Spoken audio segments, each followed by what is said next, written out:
Hi viewers, গৃহপালিত পশু পাখি অ্যানিম্যাল অ্যান্ড পেটসের পক্ষ থেকে স্বাগত জানাই আজকের এই ভিডিওটি দেখার জন্য। প্রিয় দর্শক, আজকে আলোচনা করব মিষ্টি কুমড়ার চাষ সম্পর্কে নিয়ে। এটি একটি অত্যাধিক লাভজনক ফসল। এটা মাটিতে সুন্দর হয়, এটার জন্য মাজা বা টাল বানতে হয় না। দেখেন, উপরে আমি লাউ টাল দিয়েছি, এর নিচে কিন্তু আপনি দিয়েছি এই মিষ্টি কুমড়ার চারা। তো মিষ্টি কুমড়া আপনার এইখানে মাত্র দুইটা গাছ থেকে আমি অলরেডি আগে 4টা মিষ্টি কুমড়া নিয়েছি, এখনও কয়েকটা আছে, আমি আপনাদের দেখাবো। আর বিশেষ করে মিষ্টি কুমড়ার চারাগুলি কিন্তু আপনার রৌদ্রময় স্থান ছাড়াও যেখানে ছায়াযুক্ত স্থান ওইখানে কিন্তু হয়, মানে দিনের কোনো এক সময় যদি হালকা একটু রৌদ্র পড়ে তারপর কিন্তু এখানে মিষ্টি কুমড়া সুন্দর হবে। তো এই যে এখানে আমি লাউটাল দিয়েছি এবং লাউটালের নিচে মিষ্টি কুমড়ার মাটিতে দিয়েছি।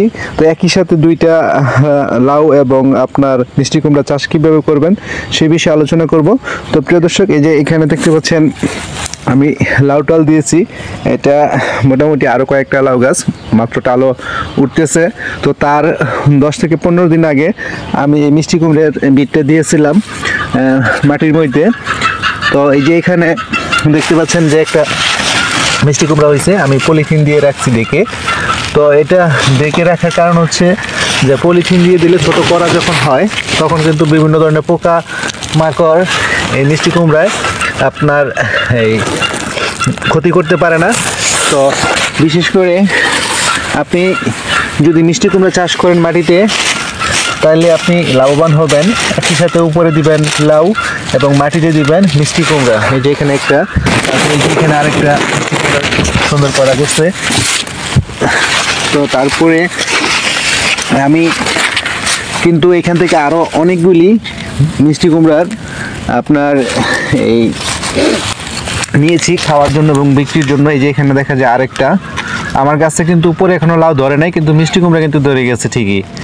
তো এই যে দেখতে পাচ্ছেন এখানে একটা, তারপর এই যে আরেকটা কোড়া, মানে এভাবে করতেই আছে কোড়া। তো মিষ্টি কুমড়া কিন্তু আপনারা ইচ্ছে করলে লাউ এবং মিষ্টি কুমড়া একসাথে দিতে পারেন। উপরে দিবেন মাচা বেঁধে লাউ আর নিচে দিবেন মাটিতে মিষ্টি কুমড়া। তো আপনি প্রতি বিডের লাউর বিডের এক সাইডে আপনি একটা করে মিষ্টি কুমড়ার বিচি দিতে পারেন। ওইখানে তো চারা গজালে মাটিতে এক সাইডে দিয়ে দিবেন, অথবা আলাদা, যেমন এই যে এখানে আমি লাউয়ের বিট দিছি, মধ্যে একটা মিষ্টি কুমড়ার বিট দিছি, আবার ওইখানে লাউয়ের বিট, আবার ওই যে ওইখানে দেখতে পাচ্ছেন লাউয়ের বিট আছে, ওই দিকেও আছে। তো এইভাবে আপনারা কিন্তু এই দিতে পারেন। তো মনে করেন আপনি যদি এই 1 বিঘা জমিতে লাউয়ের চাষ করেন, তো তার পাশাপাশি যদি 1 বিঘা জমির নিচে আপনি 100 এই মিষ্টি কুমড়ার চারা লাগান, 100 মিষ্টি কুমড়া থেকে যদি আপনার 5টা করে গড়ে, প্রতি গাছে 5টা করে মিষ্টি কুমড়া ধরে, তাহলে আপনি 500 মিষ্টি কুমড়া আপনি পাইতেছেন। তো 500 মিষ্টি কুমড়া যদি আপনার 50 টাকা করে বিক্রি করেন, তাহলে 25,000 টাকার মতন আপনার এক্সট্রা ইনকাম এটা থেকে। তো এই মিষ্টি কুমড়া নিচের মাটি থেকে মিষ্টি কুমড়া বিক্রি করে কিন্তু আপনার এই যে লাউয়ের জন্য যে খরচ করছেন বা মাছা বাঁশ কিনছেন এবং লেবার খরচ, ওই মিষ্টি কুমড়া থেকে কিন্তু আপনার এই খরচটাও চলে আসবে। তো তার জন্য কিন্তু এক্সট্রা বিষেরও দরকার হয় না। আপনি লাউর মধ্যে যে বীজ দিবেন ওই বীজটাই কিন্তু আপনার এই মিষ্টি কুমড়া দিতে পারতেছেন। লাউর গাছে আপনি যখন সার দিবেন ওই একই সার এবং গোবর কিন্তু আপনি আপনার মিষ্টি কুমড়ার বীজ দিতে পারতেছেন। তো প্রিয় দর্শক, একই সাথে 2 ফসল কীভাবে করতে হয় সেটা আমি নিজে করেছি এবং আপনাদেরকেও দেখালাম। ইচ্ছে করলে আপনারা কিন্তু এই নিয়মটা ফলো করতে পারেন, আশা করি আপনারা উপকৃত হবেন।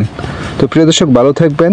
ভিডিওটি ভালো লাগলে আরও নতুন নতুন ভিডিও পাওয়ার জন্য আমার চ্যানেলটা সাবস্ক্রাইব করে রাখবেন, নতুন নতুন ভিডিও সবার আগে পেতে। আসসালামু আলাইকুম।